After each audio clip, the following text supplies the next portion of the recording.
Hello friends, તો હું છું તમારી ટેલી મિત્ર કલ્યાણી. તો આજના સમયમાં બિઝનેસમાં પેમેન્ટ મેનેજમેન્ટ ખૂબ જ મહત્વપૂર્ણ બની ગયું છે અને ટેલીમાં પણ તમે જોઈ શકતા હશો કે બધા નવા નવા ફીચર્સ આવી ગયા છે. તો એમાંથી જ એક ફીચર છે આઉટસ્ટેન્ડિંગ રિપોર્ટ, જેની મદદથી તમે ટેલીમાંથી જ જોઈ શકો છો કે તમારા કેટલા કસ્ટમરનું કેટલું પેમેન્ટ અને કઈ તારીખથી બાકી છે. એની સાથે ટેલીમાં જ એક નવું ફીચર છે પેમેન્ટ QR કોડ, જેની મદદથી તમે કોઈ પણ કસ્ટમરને કોઈ ઇન્વોઇસ શેર કરો છો એની સાથે કસ્ટમર એની ટાઈમ અને જેની મદદથી તમારા કસ્ટમર એની ટાઈમ એની લોકેશન પેમેન્ટ કરી શકે છે. તો ચાલો મિત્રો, આપણે ટેલીમાં જોઈએ કે આ ફીચર કેવી રીતે વર્ક કરે છે.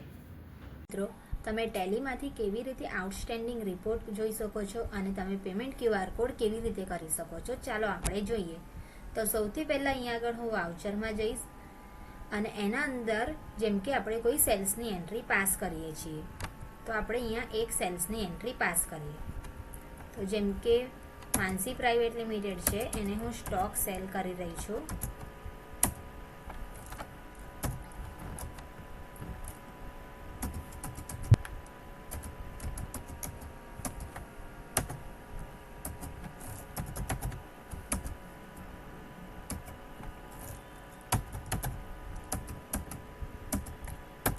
એક્ઝામ્પલ તરીકે આપણે આ એક સેલ્સની એન્ટ્રી પાસ કરી છે.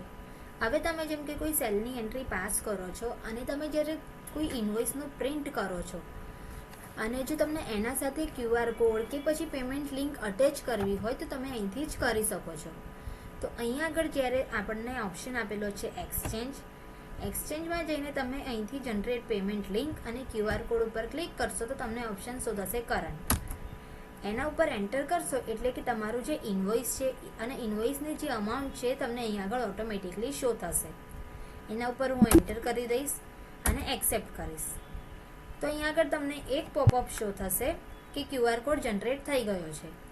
એના પછી જો તમે Ctrl+P કરીને પ્રિન્ટ કરો છો, હમણાં હું તમને એક પ્રિવ્યૂ બતાવી દઉં, એટલે કે જો તમે પ્રિન્ટ કરશો તો તમને અહીંયા આગળ QR કોડ શો થશે.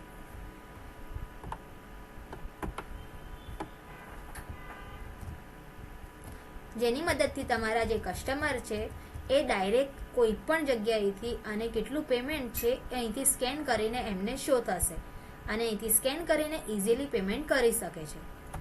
હવે જેમ કે તમારે આઉટસ્ટેન્ડિંગ રિપોર્ટ જોવો છે કે કયા કસ્ટમરનું પેમેન્ટ બાકી છે અને કયા કસ્ટમરનું પેમેન્ટ કેટલું આવ્યું છે, તો સૌથી પહેલાં આપણે ગેટવે ઓફ ટેલી ઉપર આવી જઈશું. એના પછી ડિસ્પ્લે મોર રિપોર્ટમાં જઈએ, એના પછી સ્ટેટમેન્ટ ઓફ અકાઉન્ટમાં જઈએ અને આઉટસ્ટેન્ડિંગમાં જઈએ.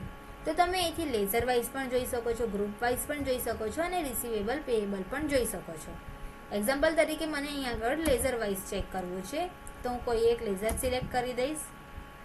તો અહીંયા આગળ તમને શો થશે કે કયા કસ્ટમરનું કેટલું પેમેન્ટ બાકી છે. જેમ કે મેં માનસી પ્રાઇવેટ લિમિટેડ સર્ચ કર્યું છે, તો જેમ કે અહીંયા આગળ મને શો થાય છે કે ઓપનિંગ અમાઉન્ટ કેટલી છે, તો જેમ કે 64,900 અને પેન્ડિંગ અમાઉન્ટ પણ મને સેમ શો થાય છે, જેમ કે 64,900. એટલે કે હજુ જે મારા બે ઇન્વોઇસ બન્યા છે એનું પેમેન્ટ આવવાનું બાકી છે. તમને અહીંયા આગળ ડ્યુ ડેઝ અને ડ્યુ ડેટ પણ શો થશે. જેમ કે આપણે બીજા કોઈ કસ્ટમર લઈ લઈએ, જેમ કે મારા પાસે છે વરુણ ઇન્ડસ્ટ્રી, તો એના અંદર તમે જોઈ શકો છો કે ઓપનિંગ અમાઉન્ટ છે 35,400, પણ એમાંથી એમણે પેમેન્ટ કરી દીધું છે અને પેન્ડિંગ અમાઉન્ટ હમણાં રહી છે 5,400. તો આવી રીતે તમે આઉટસ્ટેન્ડિંગ રિપોર્ટ પણ ટેલીમાંથી જ જોઈ શકો છો અને ઇઝી રીતે તમે ટેલીમાંથી વર્ક કરી શકો છો.